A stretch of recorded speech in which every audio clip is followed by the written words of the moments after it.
Good evening everybody. Let's crack UPSC CSE Hindi में आप सभी का भरपूर स्वागत है। एपीएफसी और ईपीएफओ नामक इस वैकेंसी का काफी लंबे समय से स्टूडेंट इंतजार कर रहे थे और इस बार काफी अच्छे नंबर में वैकेंसीज आई हैं। कई सारे विद्यार्थी लगातार टीम को और मुझे मैसेज कर रहे थे कि सर इस पर क्लैरिटी नहीं है, तो मैं आज की पूरी क्लास उन विद्यार्थियों को समर्पित कर रहा हूं। मैं आज के वीडियो में एलिजिबिलिटी क्राइटेरिया से लेकर पिछले साल का कट ऑफ क्या था, सारे सवालों के जवाब एक ही वीडियो में दूंगा। फिर भी यदि कुछ बच जाता है तो आप मुझे कमेंट्स करिएगा नीचे क्लास के बाद कि सर इस सवाल का जवाब क्या होगा। मैं ट्राई करूंगा कि उसका जवाब आपको मिल जाए। तो सबसे पहले हम अगर बातचीत करें तो आप जैसे जानते होंगे कि यूपीएससी ने recruitment special advertisement Union Public Service Commission UPSC के द्वारा invited online recruitment special advertisement application for the recruitment by selection to the following post. तो हमारे पास दो तरीके की पोस्ट के लिए ये आया था। एक तो ईपीएफओ जैसी पोस्ट है और एक है एपीएफसी जैसी। तो एक तो ऑफिसर की है और एक प्रोविडेंट फंड कमिश्नर की पोस्ट होती है। जानते हैं कैसी पोस्ट है, कैसा काम होता है। तो जनरली आप में से अधिकतर लोग पीएफ इस शब्द से वाकिफ होंगे, नहीं होंगे तो भविष्य निधि इसको कहते हैं, प्रोविडेंट फंड कहते हैं। ये सरकारी कर्मचारी जितने भी होते हैं या कई सारे जो हम कहेंगे अर्ध सरकारी कर्मचारी, उनका पीएफ कटता है, उस पीएफ का पूरा रेगुलेशन करने वाली अथॉरिटी के अंतर्गत आता है।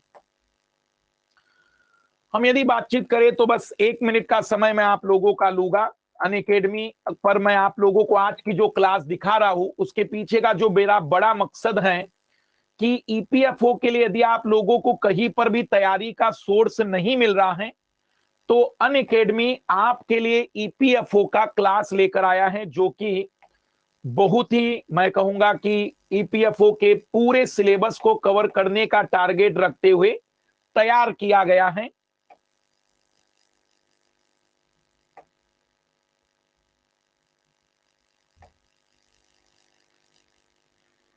अगर आप ईपीएफओ और मतलब जो एपीएफसी और ईओ एओ की दोनों का कोर्स कंबाइन लेना चाहते हैं तो test series, monthly current affair की मैगजीन, प्रीवियस ईयर के क्वेश्चन सहित पूरा कोर्स आपको इस प्राइस में मिलता है।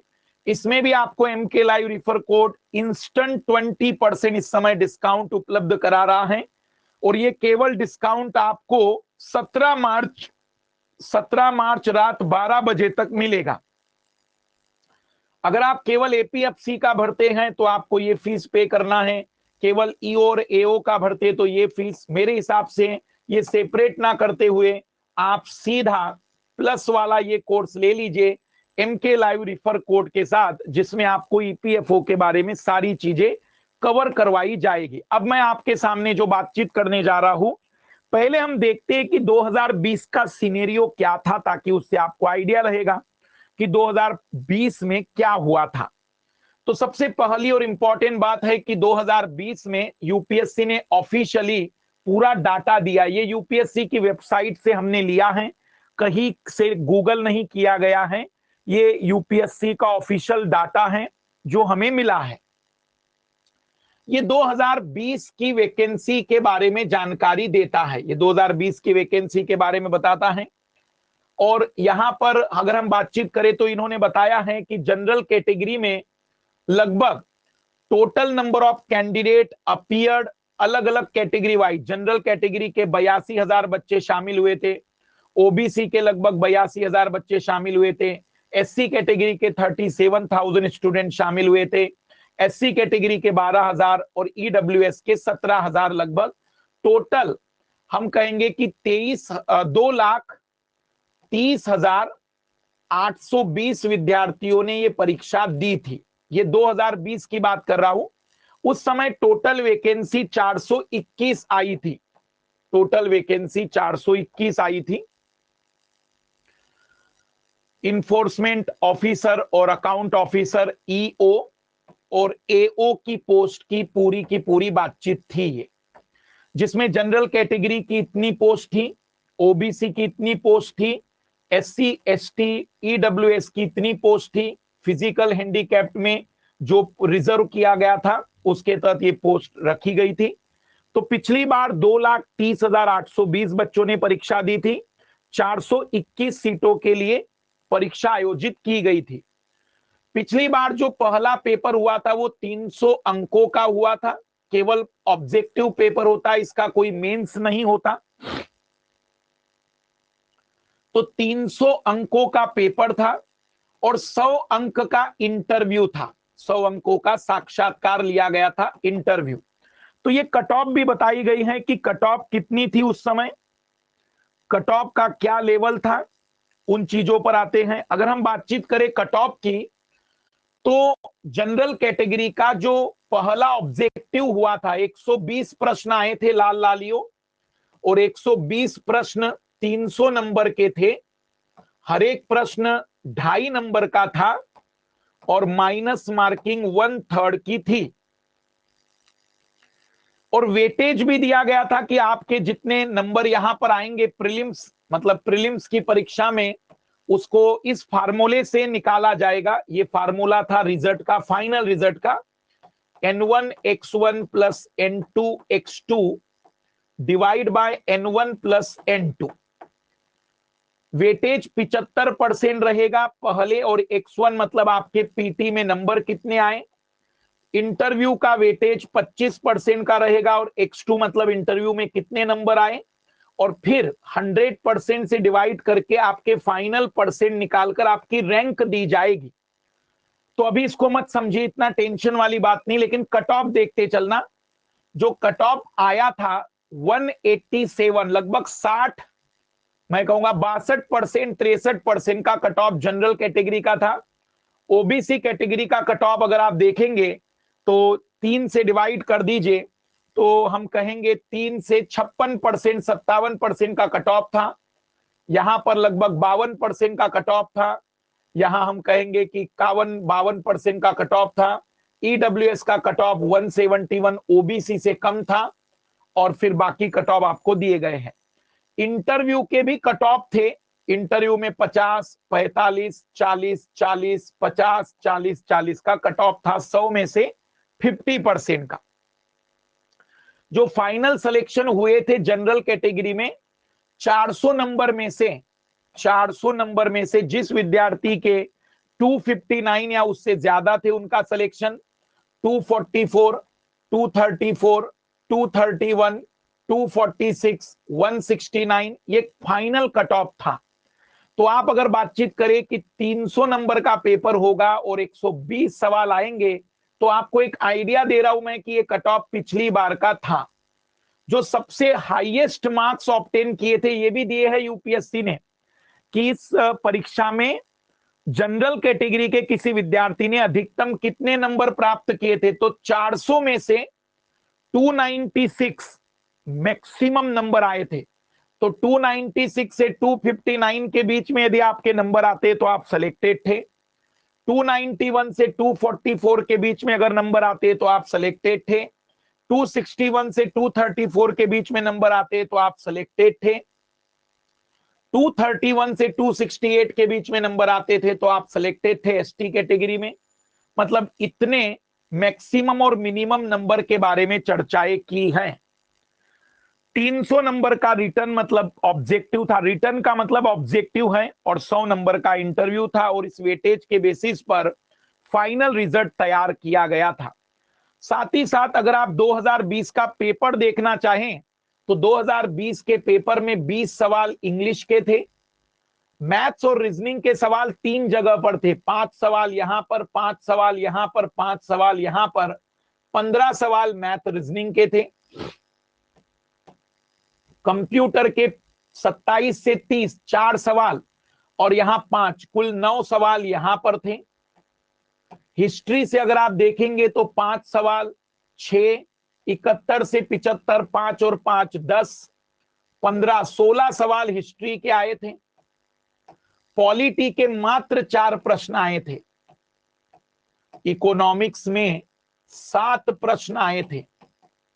जनरल साइंस के लाल लालियो 15 सवाल आए थे, 15 क्वेश्चन।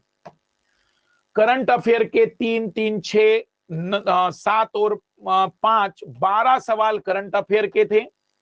लेबर लॉ के सवाल आए थे 5 6 7 8 और 5, मतलब 5 और 5 10 और 3 13 सवाल लेबर लॉ के थे।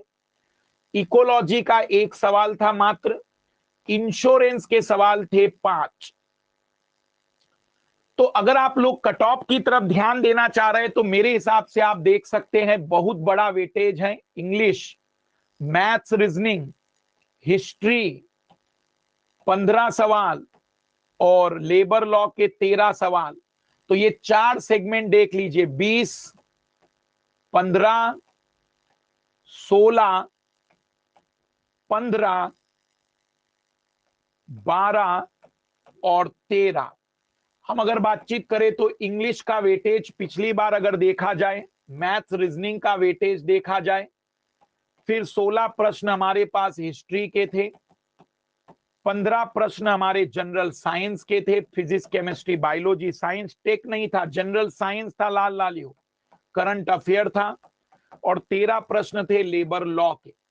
तो 25, 15, 40, 55, 55 और 15 पकड़ लीजिए, 70 और 20, तो 90 सवाल आप देख सकते हैं कि इसी में से आए हैं। अगर आप इन सब्जेक्ट पर फोकस करें तो आप अगर थोड़ा स्मार्ट स्टडी करें तो आइडिया लगा सकते हैं, क्योंकि पॉलिटी, इकोनॉमिक्स और बाकी चीजें जैसे आप देख पा रहे हैं, आपने पढ़ी है। कंप्यूटर के सवाल भी इजी थे। मैं पेपर भी आपको अभी दिखा देता हूं कि पेपर कैसा था, और फिर इस बार के जो पेपर हैं उस पर भी मैं चर्चा करवाता हूं कि भाई इस बार जो है वो क्या चीजें हो सकती हैं। तो मैं आपके सामने वो भी चीज रख दे रहा हूं कि इस बार जो पेपर की उम्मीद कर रहे हैं वो किस तरीके का पेपर रहेगा। ये 2020 का पेपर मैं आपको दिखा देता हूं। 2020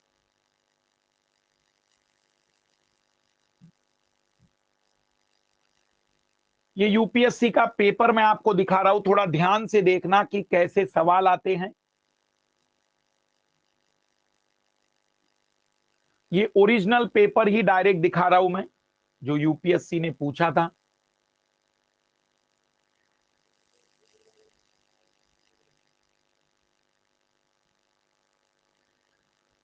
ये आप देख सकते हैं, यूपीएससी की वेबसाइट से डाउनलोड किया है हमने। ये इंग्लिश के सवाल है। शुरुआत में आपसे इंग्लिश के बारे में पहले 20 सवाल पूछे गए थे। फिर आप जीएस के सवालों पर भी गौर करिए जरा। ये जीएस के सवालों पर आइए। जैसे सवाल आप देख सकते हैं, 1930 के दशक में केरल में स्थापित कृषक संघों को क्या कहा जाता था, मॉडर्न हिस्ट्री का सवाल है। अंतरराष्ट्रीय मामलों के संदर्भ में लॉर्ड कर्जन के बारे में निम्नलिखित में से कौन सा एक सही है। ये आपको पीडीएफ डायरेक्टली, ये क्लास 2 जगह चल रही है, एक तो यूट्यूब पर भी चल रही है और अनअकैडमी के डायरेक्टली लाइव है। तो जिन स्टूडेंट को पीडीएफ और इसका पेपर चाहिए, पेपर डायरेक्टली आपको मिल जाएगा। तो ये 120 सवाल थे। मैं आपको थोड़ा इंस्ट्रक्शन दिखा देता हूं। ये आप इंस्ट्रक्शन देख लीजिए। ये 2020 में 300 नंबर का था और 2 घंटे का पेपर दिया था इन्होंने। 300 नंबर का, ये शायद 2017 का पेपर है। 2020-17 में 100 ही नंबर का था, लेकिन 120 सवाल तब भी आए थे। अब 300 नंबर कर दिए गए, तो ये बदलते रहता है।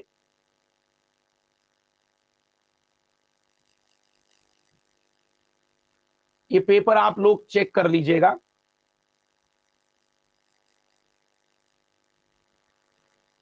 अब हम आते हैं कर्मचारी भविष्य निधि संगठन ईपीएफओ के बारे में, जो यूपीएससी ने दिया है।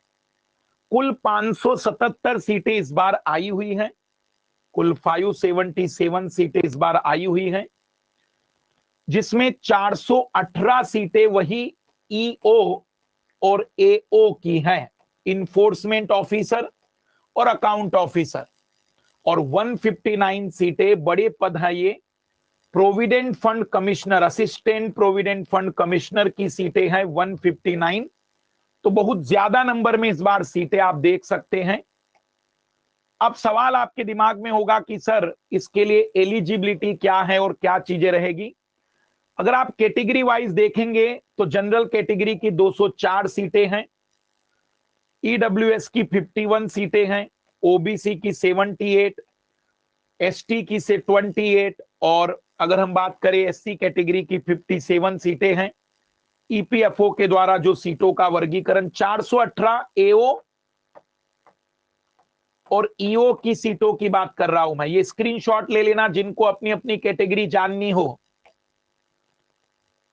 लेकिन फिर हम अगर आगे बढ़ते जाए इसमें तो 159 जो सीटें हैं उसमें 68 सीटें जनरल कैटेगरी की हैं, ईडब्ल्यूएस की 16 सीटें ये एपीएफसी के लिए हैं, असिस्टेंट प्रोविडेंट फंड कमिश्नर के लिए। अपनी अपनी कैटेगरी वाइज आपको सीटें दिख रही होगी, इसे स्क्रीनशॉट ले लीजिएगा।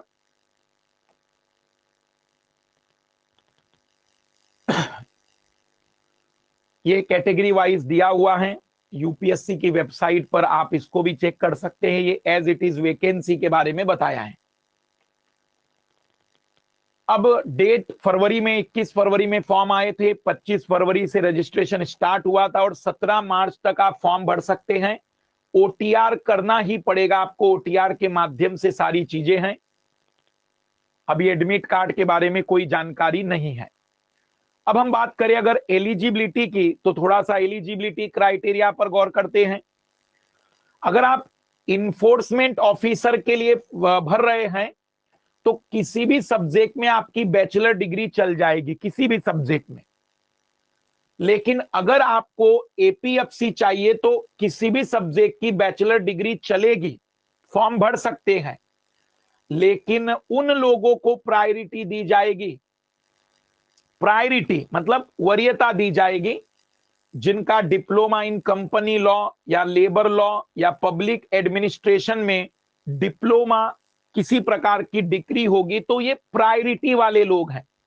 बट एपीएफसी के लिए प्रायोरिटी है बस ये। ईपीएफओ जो आपका ईओ और एओ है उसके लिए केवल ग्रेजुएशन वाली बातचीत, कंप्लीट की बात कही है, कंप्लीट ग्रेजुएशन अपियरिंग नहीं। एज लिमिट जो है ईओ और एओ के लिए 30 इयर्स है और एपीएफसी के लिए 35 साल तक की एज लिमिट है। उसमें एक्सटेंशन है, एसटीएससी को 5 साल का, इसमें दोनों में एक्सटेंशन मिलेगा। मतलब ओबीसी के लिए 3 साल का, अगर ईपीएफओ के किसी निचले पद पर कोई कर्मचारी है तो उसको 5 साल का। बाकी अगर फिजिकल हैंडीकैप में अलग अलग कैटेगरी के लिए अलग अलग रिजर्वेशन है। तो एज और ग्रेजुएशन ये दो चीजें पूरी होनी चाहिए। अगर ये दो चीजें नहीं है तो फिर कोई मतलब ही नहीं है। अब स्कीम क्या कहा तो उन्होंने भी बताया नहीं है कि कितने मार्क्स की पेपर होगा, लेकिन 300 मान के चलते हैं। अभी 2 घंटे का पेपर होगा, 120 क्वेश्चन उसके अंदर अभी हम मान रहे हैं।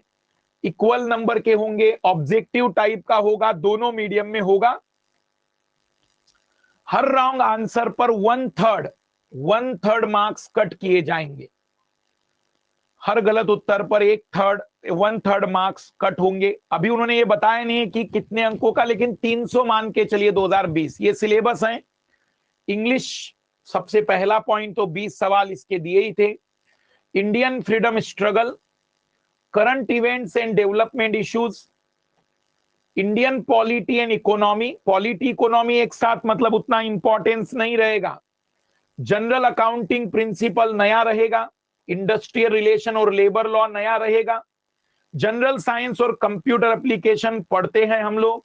जनरल मेंटल एबिलिटी, रीजनिंग और मैथ्स के सवाल, सोशल सिक्योरिटी के सवाल भी रहेंगे। तो इंडस्ट्रियल रिलेशन और labour law, general accounting principle मतलब जो 5 सवाल इंश्योरेंस के कहे थे वो अकाउंटिंग के सवाल आप कहेंगे।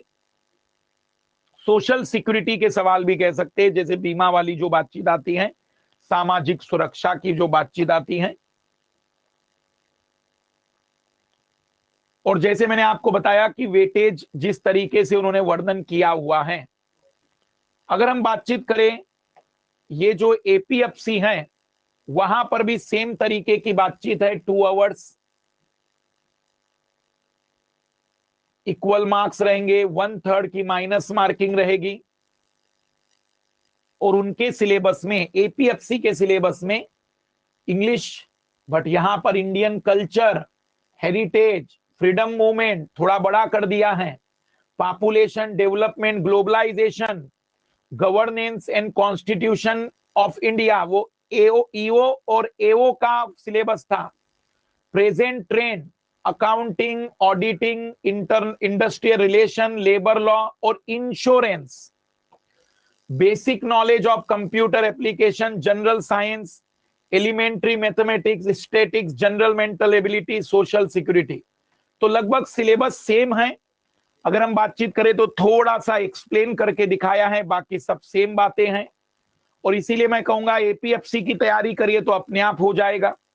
अप्लाई कैसे कर सकते हैं, तो यूपीएससी की वेबसाइट में आप जाएंगे, वन टाइम रजिस्ट्रेशन जैसे ही पूरा हो जाता है तो आप online application for assistant provident fund commissioner and enforcement officer, इस पर आप क्लिक करेंगे, ये यूपीएससी की वेबसाइट पर आपको मिल जाएगा। क्लिक करने के बाद आपको ओटीआर के बारे में जानकारी मांगी जाएगी कि आपने रजिस्ट्रेशन अगर कर लिया है तो OTR, email ID, mobile number आप भरकर लॉगिन कर सकते हैं। अगर नहीं हुआ है तो रजिस्ट्रेशन की शुरुआत कर लीजिएगा, ओटीआर कर लीजिएगा। न्यू रजिस्ट्रेशन के माध्यम से ओटीआर भरना है आपको। ऑलरेडी जिनका रजिस्ट्रेशन है वो केवल और केवल इसके माध्यम से अपने फॉर्म को अप्लाई कर देना है, जिन्होंने ऑलरेडी ओटीआर भर के रखा हुआ है। यहां पर जो कैटेगरी के बारे में बताया गया है कि जनरल, ओबीसी जो बातचीत होती है, वही सर्टिफिकेट आपको देने जो आपने यूपीएससी में जमा किए थे। और जैसे मैंने कहा कि यदि आप अपनी तैयारी को करना चाहते हैं तो बहुत ही मिनिमम प्राइस पर आप मात्र इसकी शुरुआत कर सकते हैं। और इस समय 20% discount MK live refer code के साथ मिल रहा है। 17 तारीख तक आपको फॉर्म भरने का मौका मिल रहा है। करंट अफेयर के लिए जो मैं करंट अफेयर यूट्यूब पर आपको करा दूंगा, जो भी आपकी 5 मैराथन करंट अफेयर की क्लास आएगी, बहुत पर्याप्त होगी इसके लिए। और हुआ अगर तो यूट्यूब पर मैं कुछ इसकी कक्षाएं आपके सामने उपलब्ध कराऊंगा, जो भी यहां पर संभव हो सकता है। मैं कुछ ऐसे विषय की कक्षाएं लूंगा जिसके नंबर बहुत ज्यादा सवाल आए हैं पिछले वर्षों में, और उन पर ट्राई करेंगे। बाकी बहुत ही मिनिमम प्राइस पर आप अपने एपीएफसी, ईपीएफओ की शुरुआत कर सकते हैं। इसको लॉगिन कर लीजिए और जितना जल्दी हो सके इसकी तैयारी में लगिए। यदि आप इस साल 2024-25 का भी यूपीएससी देना चाहते हैं और आपका ग्रेजुएशन और 21 साल कंप्लीट हो गए हैं, तो मैं कहूंगा कि आप इस फॉर्म को जरूर भरिए। जितना ज्यादा आप एग्जाम दोगे, खास करके यूपीएससी वाली, तो उससे आपका कॉन्फिडेंस बढ़ेगा उधर की एग्जामों में। 3 बड़े इंपॉर्टेंट पॉइंट है इसके, जनरल साइंस, मैथमेटिक्स और इंग्लिश। ये 3 चीजें जिसके पास है, बहुत ही संभावना है उसके सिलेक्शन की। बाकी आपका कोई डाउट फिर भी रह जाता है तो आप मुझे जरूर कमेंट्स कर दीजिएगा। नेक्स्ट क्लास में हम चर्चा करेंगे इसके आगे की, तो इसको रिवाइज करते चलिएगा। सॉरी, इसको देख लीजिएगा अगर आपको कहीं भी कोई दिक्कत इसमें आती है। बाकी आप कमेंट्स कर दीजिएगा, मैं इसका जवाब दे दूंगा। आपको जो सर्टिफिकेट जमा करने होते हैं वो आपके ओटीआर में या फॉर्म के समय ही जो आपके पास अवेलेबल है वही सारी चीजें करनी है। डाउट देख लेता हूं मैं। बता दो अनिल, क्या डाउट आ रहा है? जैसे अनुप्रिया कह रही कि एओ और ईओ के लिए बैच लाए, तो मैं बैच में एक हाथ कोई कोर्स करवा सकता हूं, पूरा नहीं हो पाएगा। इसका क्वेश्चन पेपर का पीडीएफ मैं इसी में डलवा दे रहा हूं। मैं क्वेश्चन पेपर का एक और पीडीएफ आपके सामने डाल देता हूं। 2 पेपर जो ऑनलाइन अवेलेबल हैं, मैंने एक 2017 वाला डाल दिया है, मैं एक और पेपर डाल देता हूं।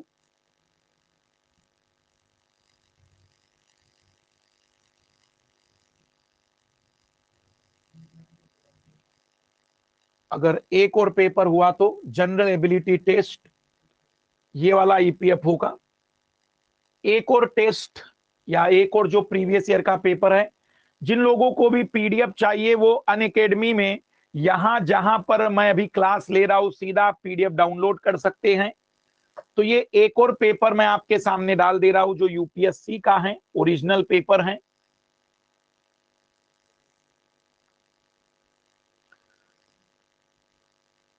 ये शायद वही पेपर आ गया है, फिर से वही पेपर आ गया। ये 2020 का, ये नया पेपर डाल दिया मैंने अभी।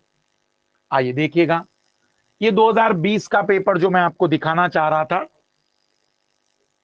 ये देख लीजिए। 300 अंकों का है, 2 घंटे का है, 2020। और इसमें सवाल कुछ ऐसे आए थे। ये 2020 का पेपर है, तो 2017 और 2020 का पेपर मैंने डाल दिया है। ये पहले इंग्लिश के सवाल है 20,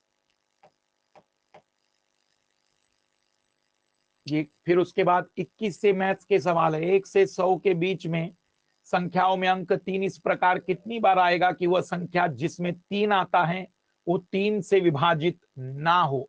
तो इसको आप प्रैक्टिकली मतलब निकाल दीजिए। 20 नंबर होते हैं, तो हम अगर बातचीत करें, जैसे मान लीजिए 3 है, 6 है, 9 है, जो 3 से डिवाइड होने वाले नंबर हैं उसमें 3 आना चाहिए। तो 13, 23, 43, 53, 73, 83, 93 तो डिवाइड होगा। इसके अलावा 31, 32, 34, 35, 37, 38। तो 1, 2, 3, 4, 5, 6, 7, 8, 9, 10, 11, 12, 12 ऐसे नंबर हैं जिसमें 3 आता है लेकिन वो 3 से डिवाइड नहीं होता। ऐसे सवाल आपके सामने आते रहते हैं इसमें। तो हम इन सवालों को सॉल्व कर सकते हैं। 120 सवाल पूछे गए थे। ये 2020 का भी पेपर मैंने डाल दिया है।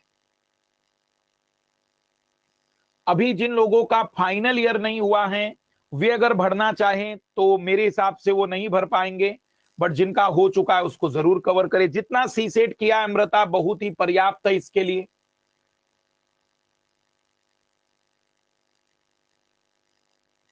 हिना श्री, आपका क्या डाउट है? लेबर लॉ की तैयारी जो सभी विद्यार्थी कह रहे हैं कि लेबर लॉ अकाउंट कहां होगा, तो मैंने इसीलिए तो कहा कि आप 5,000 रुपए में पूरा कोर्स कर सकते हैं। और इस समय 20% डिस्काउंट, मतलब मात्र 4,000 रुपए में आपको ये पूरा कोर्स इस समय मिल रहा है। चल जाएगा। कास्ट सर्टिफिकेट अब 2010 का, अगर ST/SC का है तो कोई दिक्कत नहीं, OBC का है तो लेटेस्ट वाला लगेगा। तैयारी की शुरुआत आप क्लास के साथ करिए तो टेंशन फ्री हो जाएंगे। दोनों एग्जाम, जितना मुझे लग रहा है कि इस बार दोनों एग्जाम शायद अलग अलग ले, लेकिन क्योंकि सिलेबस अलग अलग दिया है उन्होंने, इसीलिए।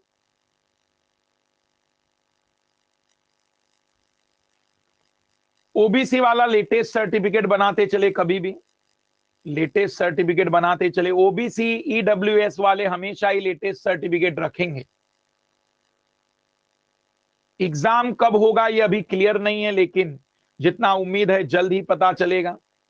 इस एग्जाम में बहुत पर्याप्त टाइम, केवल पीटी है, मेंस नाम का कोई टॉपिक ही नहीं है। सिलेबस मैंने अभी बता दिया, आप एक बार देख लीजिएगा। मैं करंट अफेयर जो कवर करा दूंगा उसके लिए पर्याप्त रहेगा। तो मुझे उम्मीद है कि आज आपके सारे सवालों के जवाब EPF और APFC के मिल गए होंगे। आप अपनी तैयारी को शुरू करिए। जितना अभी आपके पास टाइम है, लगभग जितना मुझे उम्मीद है जुलाई के आसपास, जून के आसपास ही पेपर होगा, तो 3-4 महीनों में आप आराम से सिलेबस कर सकते हैं।